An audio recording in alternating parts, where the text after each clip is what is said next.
Dan alhamdulillah tadi Pak Kadis sudah memberikan kita gambaran, walaupun itu sesungguhnya adalah gambaran kasar yang harus kita maknai secara lebih baik lagi.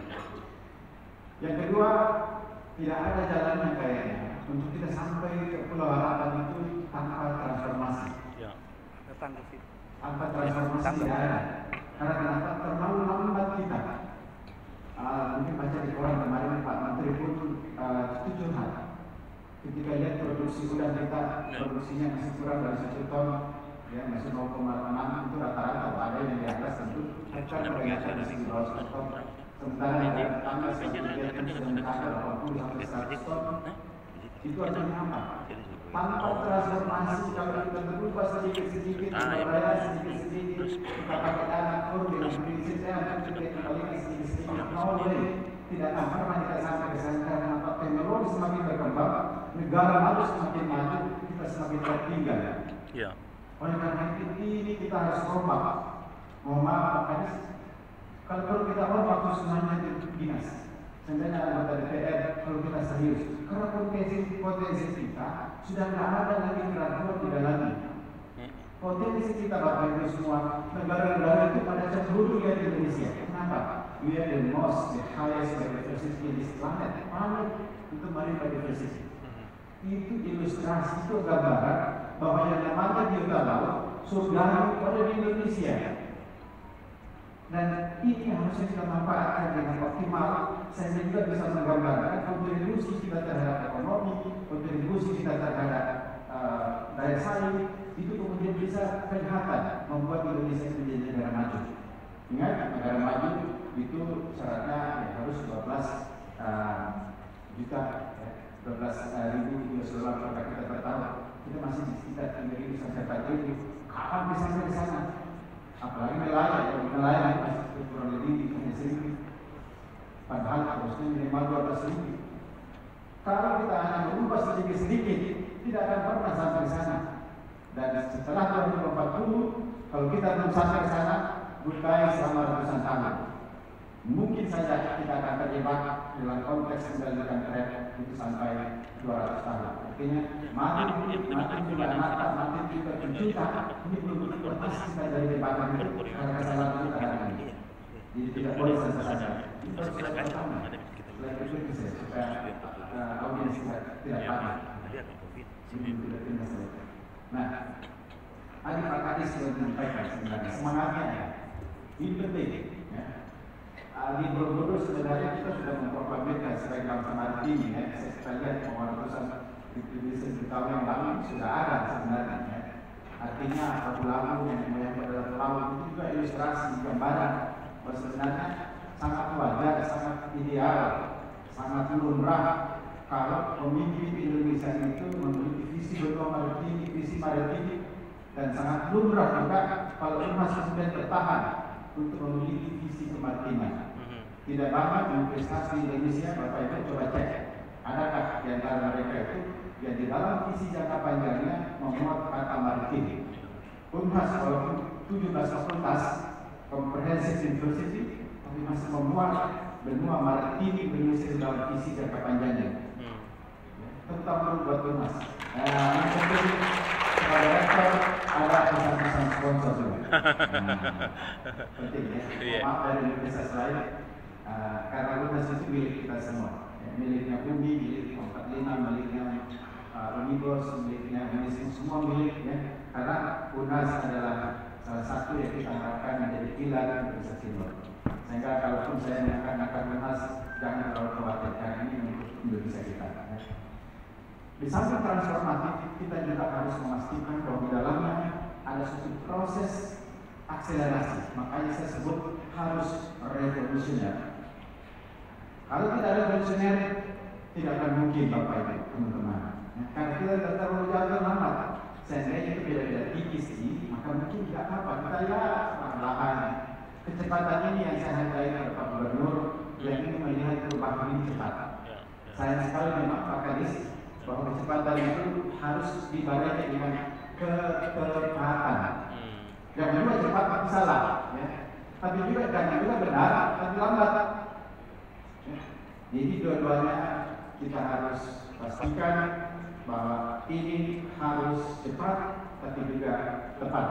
Itulah kenapa kemudian di dalam konteks ini saya sangat yakin bahwa ketika kita nanti mau formulasikan visi Sulsel, saya belum baca dokumennya, tapi saya yakin teman-teman di Indonesia membackup teman-teman di universitas lain juga akan ayo kita sama-sama membackup untuk menjadikan Sulsel sebagai miniatur di dalam pengembangan sektor kemaritiman, perikanan, kelautan, semua sektor yang berhubungan dengan maritim kemudian bisa kita perkuat. Next slide. Nah, kita sudah temu dengan semboyan-semboyan, maka saya tambahkan juga ada ini sih, sudah ada semboyan yang luar biasa sekali wilayah terkembang pantai seluruh pantai kemana nih? Banyak sekali nih. Semangatnya sebenarnya sudah nggak usah dikhawatirkan, bukan lagi persoalan semangat sekarang, tapi persoalan akselerasi bagaimana mencapai dari keinginan Pak Kadis tadi itu. Bagaimana keinginan gubernur yang sangat luar biasa itu untuk kita kemudian backup semua, backup penuh, backup habis. Termasuk teman-teman Bapak Ibu yang saya lupa menyapa tadi dari seluruh Kopinda, dari Angkatan TNI, Angkatan Darat, ada teman Angkatan Laut, Angkatan Udara, Kepolisian, kemudian Kejaksaan, dan semua stakeholder kita.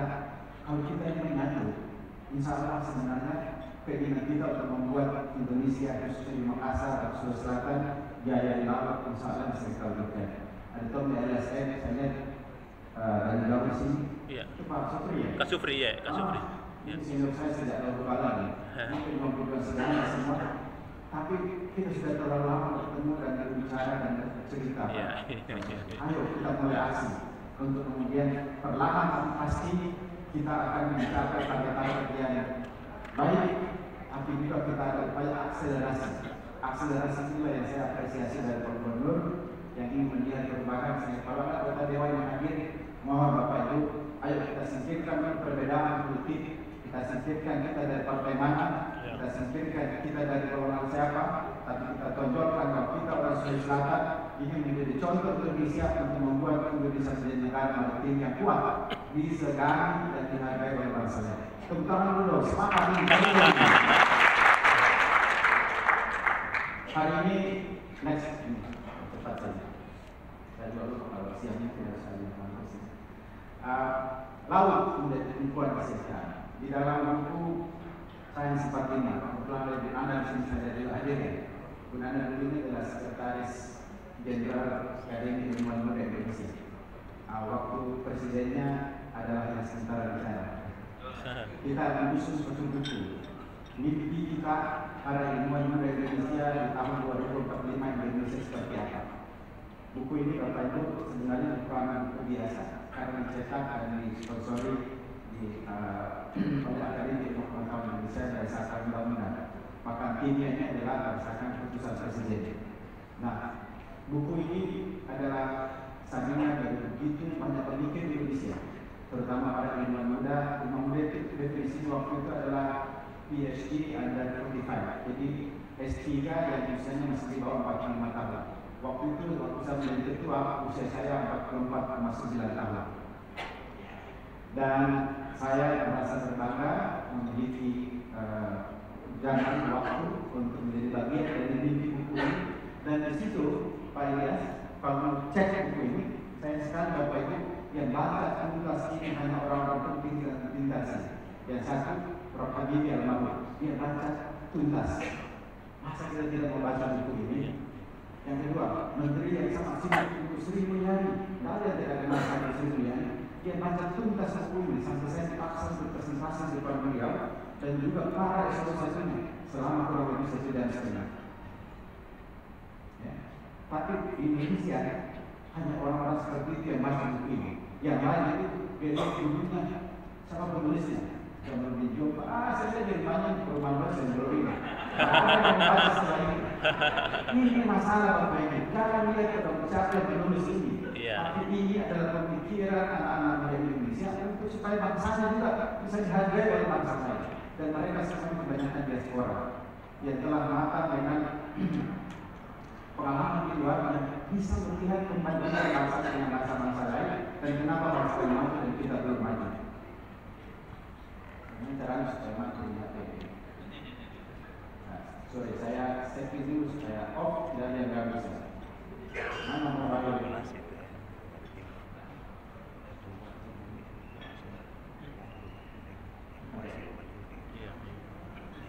Yang berikut adalah di dalam buku ini target produksi kelautan, produksi ikan. Indonesia saat ini sebenarnya itu belum banyak bergerak. Bapak Ibu mungkin lupa bahwa hasil produksi ikan tangkap kita itu masih berada di sekitar angka 5, sekian juta ton per tahun. Belum bergerak, masih dari dulu begitu. Walaupun yang disebut dengan potensi stok itu dulu sekitar 12 juta ton. Itu sejak saya mahasiswa. Saya sudah tahu apakah Afghanistan tidak bergerak. Pada suatu saat diminta untuk dinaikkan karena keinginan beliau-beliau di atas. Saya termasuk yang menolak dan saya tidak minta tangan. Tapi tetap naik. Karena kita itu lebih kepikiran sini. Ini luar biasa kesalahan besar bangsa ini kalau kita tidak berbasis pada sains dan evidence. Nah, di buku ini itu kita target dari sisi potensi itu bisa sampai 60 juta ton per tahun. Artinya apa? Kebutuhan Indonesia sekitar 20 juta itu kemudian kita bisa ekspor sampai 30 juta ton. Harusnya seperti itu. Nanti lihat di data. Bahwa sebenarnya kita sudah mengekspor kurang lebih 6 atau 7 juta. Nanti itu masih terlalu sedikit dibandingkan dengan nilai dan dari sisi potensi. Berikut. Jadi tolong dibaca buku ini, bisa di-download di Google, tulis saja Sains 45 supaya Bapak Ibu bisa baca. Buku ini termasuk yang bisa dibaca oleh semua kalangan. Boleh dikasih kepada anak-anak dan Bapak Ibu yang sudah tidak mau lagi membaca, silakan suruh anak baca. Karena ini juga telah ditulis ulang oleh Sains Editor dari majalah Tempo. Nah, khusus untuk Sulawesi Selatan, Pak Kadis, Bapak Ibu, para SPD, para teman-teman dari pemerintah daerah dan juga Kabupaten Indonesia. Sudah semua Pak. Oke, semua. Kabupaten Maaf, saya tidak sempat menyapa satu persatu. Ini tradisinya orang Indonesia biasanya 10% atau 20% dari waktu yang diberikan Tuhan itu menyapa. Dari saya berharap untuk karena kenapa kita butuh akselerasi, jadi percepatan. Kenapa Pak Lihat Nah, Sulawesi Selatan sekali lagi kita harus kawal untuk bisa menjadi contoh. Tadi, next, karena kenapa? Kita sebenarnya dari dulu, kami tadi sudah disampaikan oleh Pak Dias, sebenarnya minimal ada mulai dari kesadaran karena itu secara kolektif seluruh stakeholder termasuk anggota dewan, nanti anggota dewan yang terpilih, kalau perlu mungkin Pak Dias, hari ini adalah Ketua Tim Pengembangan dan Akselerasi Kinerja UNAS, jadi orang kelautan. Mungkin kita harus bicara sama teman-teman, Bapak Ibu, saudara-saudara kita yang terhormat, para anggota dewan yang akan terpilih nanti, untuk kita tanamkan benih yang benar, yang baik tentang apa jati diri Sulawesi Selatan yang sebenarnya itu merupakan perwakilan wilayah Indonesia yang harus bernuansa maritim. Mereka harus bisa membangun kesadaran itu, kecintaan itu, karena tanpa itu Bapak Ibu, masih bisa kita lihat dari sisi politik anggaran, ya. Politik anggaran Indonesia, politik anggaran sosial, kasihan di Pak Kadis, kita harus impor dari Jakarta, tapi kemudian anggaran terlalu sedikit, karena kenapa? Ya belum merupakan prioritas. Tidak mungkin kita bisa mengembangkan sektor ini tanpa sumber pendanaan yang cukup. Ya orang muda mengatakan tidak juga monkey, sorry, kalau banyak nggak bayar kaca, maka kita hanya dapat monyet. Tidak boleh kita bisa menghadirkan misalnya para artis, tapi kemudian kita hanya bayar seperti yang diberikan goreng, no. Untuk itulah sektor maritim ini harus kita cintai betul. Tapi kadang-kadang rasa cinta itu tidak akan mungkin ada kalau tidak ada pengetahuan. Saya akan mungkin nanti Pak Ria akan tinggal tim, Pak Kadis, kita tinggal tim. Khusus mungkin kalau Pak Kadis pasti tidak bisa mempengaruhi anggota dewan, karena pasti akan jangan ini SKPD harus tunduk pada anggota dewan. Tak apa-apa, tunduk saja. Tidak apa-apa tunduk, tapi kemudian ajak stakeholder yang lain, ajak Muka Bahari, ajak forum-forum ini untuk kemudian kita perkaya mereka dengan sains, teknologi, knowledge tentang maritim. Jangan lupa, ya, saya yang pertama. Ini jam berapa? Oh. Kita ingin mengakselerasi, kita ingin mempercepat, kita ingin transformasi, kita bahkan ingin revolusi. Tapi di sisi lain ada warning yang sebenarnya tidak bisa dihindari. Degradasi lingkungan sudah terjadi di mana-mana. Ketika Pak Ilyas, Pak Gubernur kemarin ini membuat program untuk misalnya ada rukun, ada kemudian rumah ikan, ada artificial reef, ada restorasi ekosistem. Iya. Apa ini harus tahu? Mohon maaf, apa dari Angkatan Laut dan Polair, kita itu harus malu.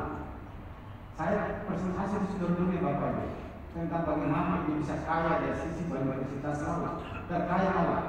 Tapi sebenarnya ada bisikan-bisikan, tapi sekaligus mari terancam dunia. Kenapa? Di Sulawesi Selatan khususnya, kalau kita mau bikin survei, maka di Sulsel lah yang namanya tingkat pengorbanan ikan yang paling tinggi per hari di dunia. Coba, yang terutama ini bahaya. Tapi tinggi bukan hanya tantangan dari Indonesia, dari Angkatan Laut, tantangan kita semua. Para SKPD, bupati, camat, kepala desa, kadang-kadang merusak laut. Itu tidak ada gunanya pasti hanya untuk kepentingan jangka pendek sekali, dan itu akan merusak jangka panjang. Suatu saat saya wakil dari Jerman pergi ke proposal, dari ini sudah sekarang dibawa ke KPK, walaupun ini pemerintah pusat, dari teman dari pusat sana. Ada BPSPL. BPSPL, ada bosnya sih. Saya malah tidak lihat karena saya tidak orang masuk.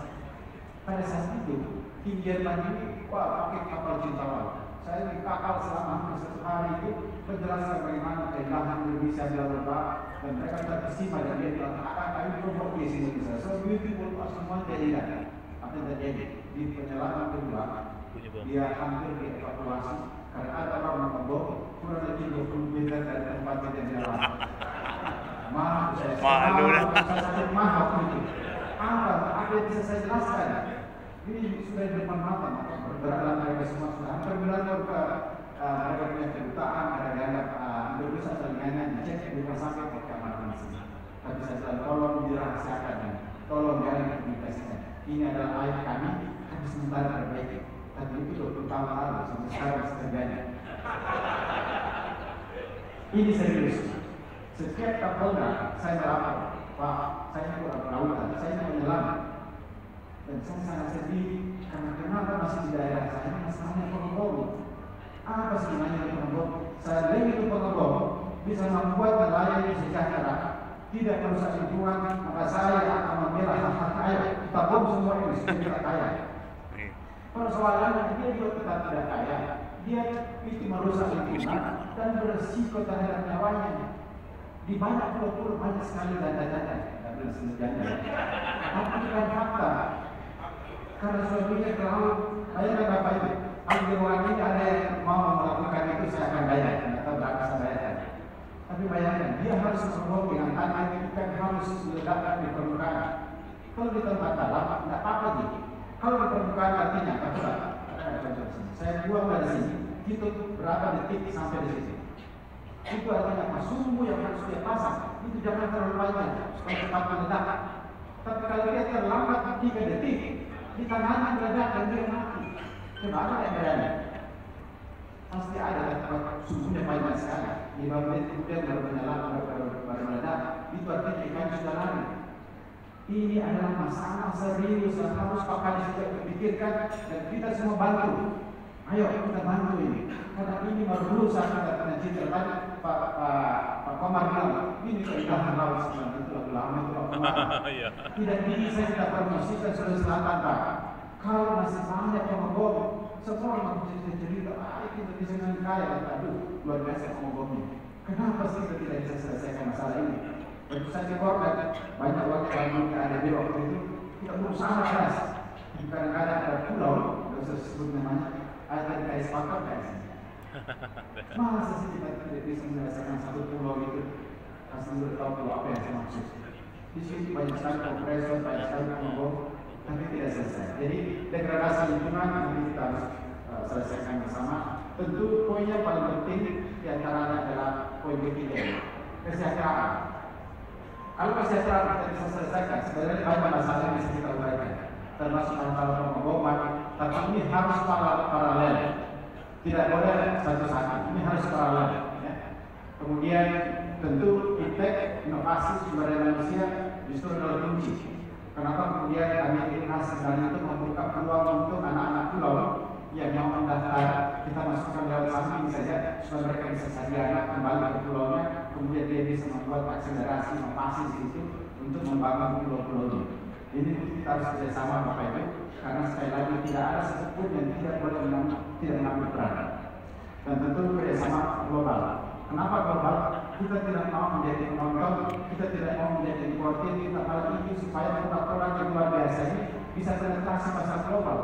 Tapi karena nama kita tidak bagus, sudah ada pengumuman, kita jangan menambah mangrove untuk budidaya udang, kita jangan merusak pencemaran lingkungan untuk menangkap ikan dan sebagainya, maka kita pasti di-ban. Sulit sekali kita menerobos pasar global kalau kita tidak menunjukkan kemampuan kita di dalam mengatasi masalah-masalah global yang sudah kita ketahui. Berikut, next, percepatan dulu ya. Ini bahaya nih, nanti sewaktu. Lagalino, ini cerita yang luar biasa. Disenangkan oleh begitu banyak penduduk dunia, tapi kita tidak memanfaatkan bahwa ini adalah promosi maritim yang luar biasa. Dan berikutnya di next. Nah, ini penulis Cina yang luar biasa. Dia menggambarkan suku Buddhis, orang pemberani, mahir dalam mengendalikan perahu di laut. Ini kan bagus sekali untuk menjadi promosi. Kalau begitu, transformasi maritim transformasi global harus dimulai dari Sulawesi Selatan. Ini adalah sunnatullah, ini adalah sejarah. Maka kalau Bapak Ibu tahu, kalau ada orang mau ditanya kepada teman-teman, can you find in your own dictionary, di dalam kamusmu sendiri, ada kata dalam bahasa Inggris yang itu dinamakan dari salah satu kota di Sulawesi Selatan yang disebut dengan Makassar. Kadang-kadang mereka bilang, it's impossible. Nah, itu tidak ada kata Makassar di dalam kamus saya. Mereka sudah tidak tahu bahwa ada kata yang disebut dengan anti Makassar. Itu adalah bagian dari bahasa Inggris dan ada dalam kamus Gomen. Kalau cek misalnya di Google, itu ada kata itu. Itu adalah gambaran bagaimana majunya teknologi pada saat itu. Ketika pelabuhan di Makassar, itu adalah pelabuhan dunia. Dan Makassar dianggap salah satu kota yang teknologinya tinggi, sehingga membuat minyak rambut yang kemudian minyak rambut ini diperdagangkan di seluruh dunia. Sampailah tetangga Eropa yang belum sempat buat minyak rambut. Ya, mungkin seperti Tancok kalau kali ini. Mungkin yang orang-orang muda tidak kenal lagi. Tapi rambut itulah yang kemudian dikenal sebagai bagian dari oil Makassar. Sehingga di pesawat itu ada lembaran untuk menutupi gambaran itu yang disebut dengan anti Makassar dalam bahasa Inggris. Artinya apa? Peradaban Sulawesi Selatan, peradaban Indonesia bagian timur khususnya orang Bugis Makassar sebenarnya sudah dikenal ratusan